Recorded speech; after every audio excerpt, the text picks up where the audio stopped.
세상에서 가장 쉽게 1억 원을 만드는 방법이 있대요. 바로 내가 잘 모르는 주식에 2억 원을 투자하면 된다고 합니다. 그럼 그게 반토막이 나서 1억 원이 된대요. 이게 주식 투자의 위험성을 강조한 블랙 유머 중 하나인데요. 여러분은 마이너스 50% 이런 수익률 살면서 경험해보신 적 있으신가요? 저도 남의 일일 줄 알았습니다. 묻지마 투자, 무지성 투자가 이렇게 위험하다는 걸 깨달았는데요. 저희 부부가 피땀 흘려가며 사회초년생 때 모았던 월급 1,200만 원을 인생에서 처음으로 투자한 건이었어요. 바로 제가 약 10년째 살고 있는 베트남에서 했던 투자였습니다. 지금으로부터 11개월 전 저희 채널에 영상 하나를 올렸었어요. 6년 전에 사회초년생에게 정말 큰 돈인, 지금도 저희에게 좀 많이 큰 돈인 약 1,200만 원을 베트남 주식에 투자했었어요. 여기 현지에서 직접 투자를 했었고요. 여러 가지 종목을 선택했었는데 그때 그 수익률이 어떻냐를 저희가 보여드렸었는데 그때 정말 수익률이 처참했던 종목들이 대부분이라서 진짜 많은 분들이 걱정을 해주셨거든요. 결국에는 어떻게 됐느냐? 올해 3월 말에 모두 매도를 했고요. 6년간의 총 결과를 말씀드리기 전에 저희가 다양한 종목에 투자를 했지만 전부 다 다루는 건 좀 한계가 있을 것 같고 6년 동안 가장 많은 수익을 보게 해준 것 그리고 가장 손실률이 컸던 것 딱 두 가지를 리뷰를 해보도록 하겠습니다.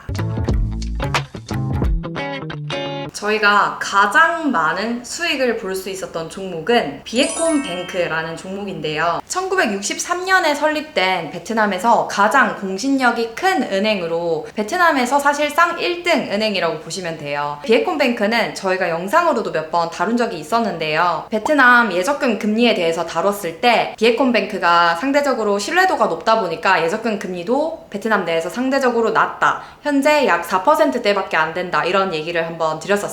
저희가 가지고 있었던 그 평균 단가가 얼마였죠? 39,028동. 39,028동, 약 2,000원 조금 넘는 수준인데, 자, 그러면 저희가 6년이 지나고 매도할 때 단가는 얼마였죠? 96,000동입니다. 네, 총 수익률이 무려 146%나 됩니다. 개인적으로 정말 감사하게 생각하는 종목이고요. 그러면 가장 큰 손실률을 안겨준 종목은 어디냐? 사실 베트남을 한 번이라도 와보신 분이라면은 이 기업을 접해봤을 가능성이 진짜 높아요. 여러 가지 사업을 하고 있지만 주로 호텔 리조트, 부동산 관련 사업을 하고 있거든요. 바로 빈그룹이죠.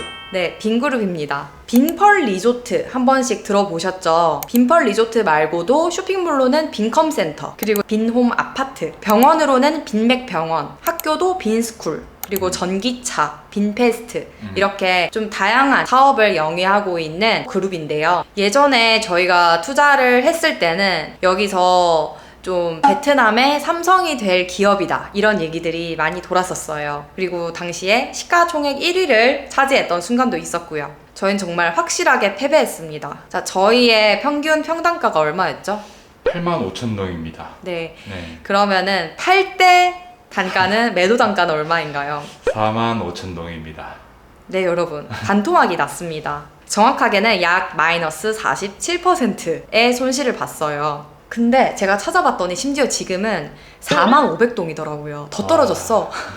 그때라도 팔길 잘했다 싶은. 사실 저희의 패배 요인은 확실합니다. 좀 말씀드리기 부끄러운 얘기지만 그때는 정말 뭐 재테크, 금융 이런 부분에 대해서 공부를 하나도 안 했었고 솔직히 말해서 뭐 재무제표 한번, 차트 한번, 뭐 사업의 성장 가능성은 어떨지 그런 리포트 한번 본 적 없이 그냥 무지성 투자 묻지마 투자를 한 거였어요. 그냥 잘 될 거라는 그런 막연한 신념만 가지고요. 그래서 아주 고점에 잡게 되었었는데 뭐 정말 큰 수업이었다고 생각합니다. 자, 그러면 이제 총 결론인데요. 수익률이 얼마나 났느냐 6년 동안 이게 사실 어떤 통화로 보느냐에 따라서 조금씩 결과가 달라지거든요. 그래서 지금부터 3개의 통화를 기준으로 말씀드릴 건데 분명히 재미있으실 거라고 생각합니다. 저희가 투자했을 때가 2018년 중순쯤이었어요. 그때 달러로 11,500불을 투자했어요. 그게 한국 돈으로는 당시 환율로 1,265만 원 정도였고요. 동이었고요. 베트남 동으로는 2억 6,580만 동 정도였습니다. 사실 주식 거래는 다 베트남 동으로만 되는 거거든요. 근데 달러에 대해서 말씀을 드리는 이유가 그 당시에 여기서 외국인이 투자를 하려면 계좌에 달러를 넣어서 그 달러를 베트남 동으로 환전을 해서 투자를 할 수 있었어요.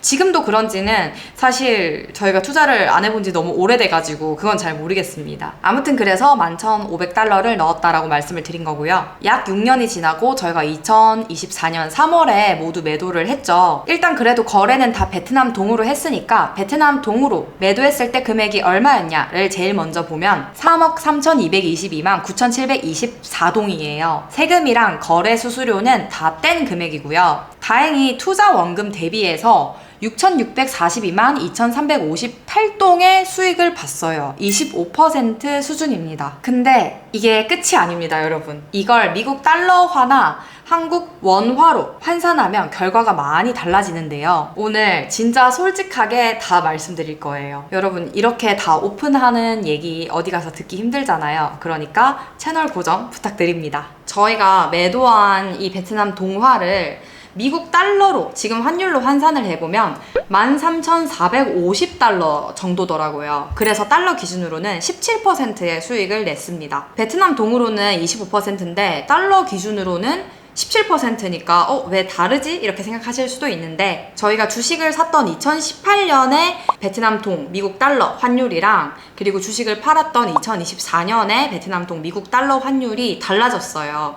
결론만 말씀드리자면 미국 달러가 더 비싸졌습니다. 그래서 달러 기준으로 봤을 때는 수익률이 8%가 줄어든 거죠. 근데 완전 반전이 있어요. 한국 원화로 보면 어떨까요? 제가 2018년에 주식 투자를 했을 때 한국 원화로 약 1,265만 원의 가치였다고 말씀드렸잖아요. 근데 제가 2024년에 팔았을 때 실제로 손에 쥔 그 베트남 동을 한국 원화로 환산을 해봤더니 1,796만 원 정도라서 거의 42%나 수익이 났어요. 차익은 531만 원 정도고요. 역시 한국 원화랑 베트남 동화 사이에 환율이 변동이 되었기 때문인데 이 경우에는 한국 원화가 베트남 동화 대비 가치가 지난 6년 동안 떨어졌기 때문이에요. 그래서 지난 6년 동안 한국 원화 대신 베트남 동화를 가지고 있었던 것만으로도 이미 환율 차익이 16%나 생긴 거죠. 물론 이 수치는 몇 월 며칠을 정확히 시점으로 보느냐에 따라서 차이가 있을 수 있으니까 그냥 저희의 경우로 참고만 부탁드리겠습니다. 아는 분들은 다들 아시겠지만 지난 몇 년 동안 달러 환율이 계속 올랐잖아요. 완전 킹 달러의 시대였잖아요. 지금도 그렇고요. 그 달러랑 비교했을 때 베트남 동화 가치도 떨어지고 한국 원화 가치도 떨어지는 거를 저희도 여기 살면서 많이 느꼈었는데 근데 사실은 이 세 개를 놓고 봤을 때 한국 원화 가치가 제일 많이 떨어진 거죠. 그래서 한국 원화로 봤을 때 이익이 좀 많이 커 보이기는 하는데 근데 사실 저희 같은 경우에는 이 매도한 금액을 뭐 한국으로 옮긴다거나 아니면 미국 달러로 다시 바꾼다거나 이런 게 아니고 그냥 여기서 저희가 뭐 월세 내고 이렇게 생활비로 결국에는 쓰게 되는 부분이 있기 때문에 제일 정확한 수익률은 지난 6년 동안 베트남 동화에 맞춰서 25%로 보는 게 적합하다는 결론입니다. 6년간 25% 높게 느껴지시나요? 낮게 느껴지시나요? 사실 지난 6년 동안 미국 주식 수익률, 비트코인 수익률, 한국 부동산 상승률 이런 걸 생각해보면은 좀 보잘것없다 라고 느끼는 분들도 많으실 것 같아요. 근데 또 저희가 베트남에서 했던 투자인 만큼 한번 베트남 예적금 수익률이랑 베트남 부동산 수익률이랑 비교를 해보면 어떨까 싶어서 비교를 해봤거든요. 들을 얘기가 정말 많은데 한번 나가서 말씀을 드려보겠습니다.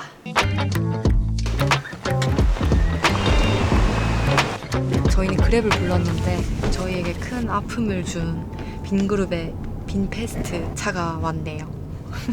아 맞다, 가는 길에 한 가지 공유 드릴 게 있는데 저희가 이번 1월에 영상을 올릴 때 공약을 한 가지 걸었었거든요. 내 생각에는 우리가 만약에 올해 2024년 내에 구독자 10만 명을 달성할 수 있다면 이 수익금을 기부를 하는 게 어떨까. 네. 근데 지금 5달에 키워야 되는데 이거 들으시면 구독자분들이 너희가 기부 안 하려고 그러냐 라고 생각하실 수도 있는데 그게 올해 내로 저희가 10만 구독자를 달성하면 이 주식 투자 수익금을 기부를 하겠다라고 말씀을 드렸었는데 아마 이 영상이 12월 첫째 주에 올라갈 것 같은데 아무래도 10만은 좀 힘들어 보여요.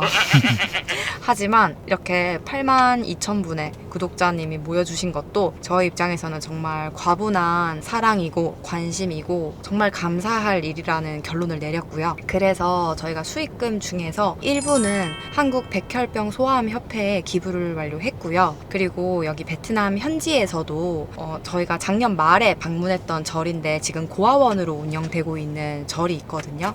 거기는 작년 말에는 저희가 돈으로 기부를 했는데 돈을 주는 것보다도 필요한 물품들 용품들을 주는 게 훨씬 도움이 된다라고 말씀을 해주셔서 저희가 물건을 좀 리스트업을 해서 보내드리려고 합니다. 또 그때부터 지금까지 계속 황새유기 채널을 떠나지 않고 봐주시는 분들 그리고 최근에 새로 유입돼 주신 분들께 정말 감사하다는 말씀을 드리고 싶어서 예의가 길어지고 있네요. 어쨌든 그렇게 했습니다. 계속 가보실게요. 저희는 저희에게 뼈아픈 수익률을 안겨준 빈그룹이 만든 비놈 센트럴파크 아파트 앞에 와 있어요. 수익률은 나빴지만 여기 아파트는 진짜 좋은 것 같아요. 호치민에서 거의 최대 규모? 여기가 1만 세대가 넘는 걸로 알고 있는데 진짜? 앞에 지금 공원도 진짜 크게 있거든요. 아파트 이름인데 진짜 이 파크를 끼고 있어요. 이거 약간 그 뉴욕에 있는 센트럴파크 약간 그런 거 본따서 만든 건가라는 생각도 든다. 송도도 그랬잖아, 그치? 그러고 이 랜드마크 81도 같이 끼고 있고. 와, 여기 피크닉 나온 사람 진짜 많다. 와, 근데 날씨 진짜 좋다, 그치?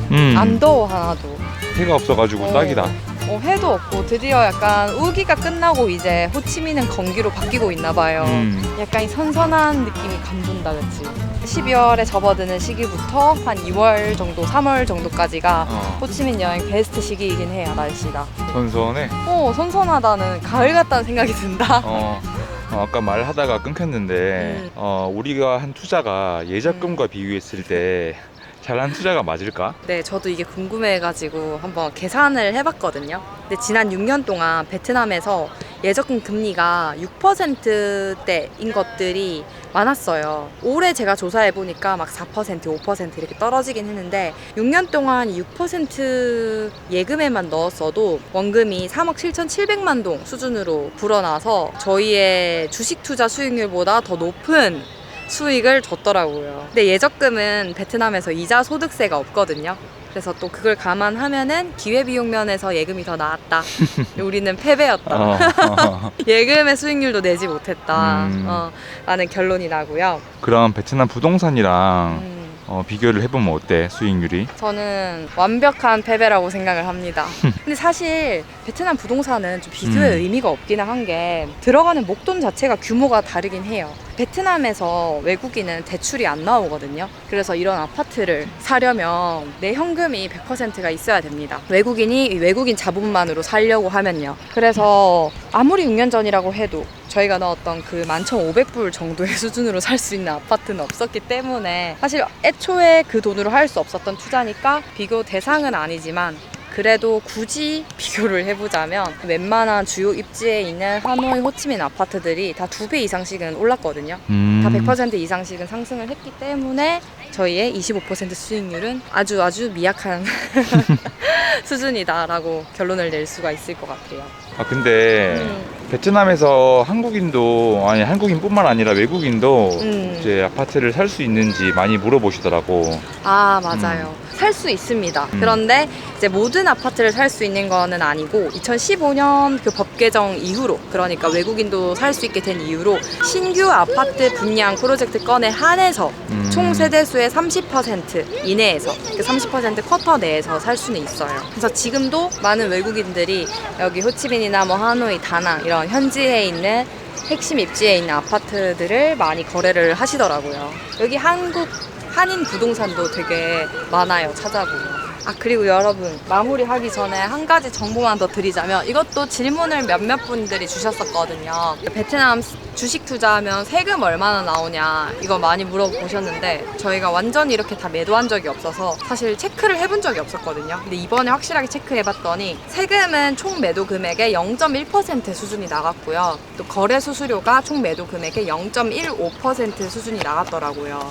그래서 이것도 참고하시면 좋을 것 같아요. 여러분, 저희가 준비한 얘기는 여기까지였고요. 영상이 올라가는 시점은 이제 12월의 첫째 주 금요일이 될 것 같은데 남은 한 달 우리 모두 다 행복한 마음으로 보낼 수 있었으면 합니다. 좋아요와 구독, 댓글, 알림 설정 해주시면은 다음에도 또 다른 더 다양한 주제로 돌아올 수 있도록 하겠습니다. 오늘도 함께 해주셔서 감사합니다.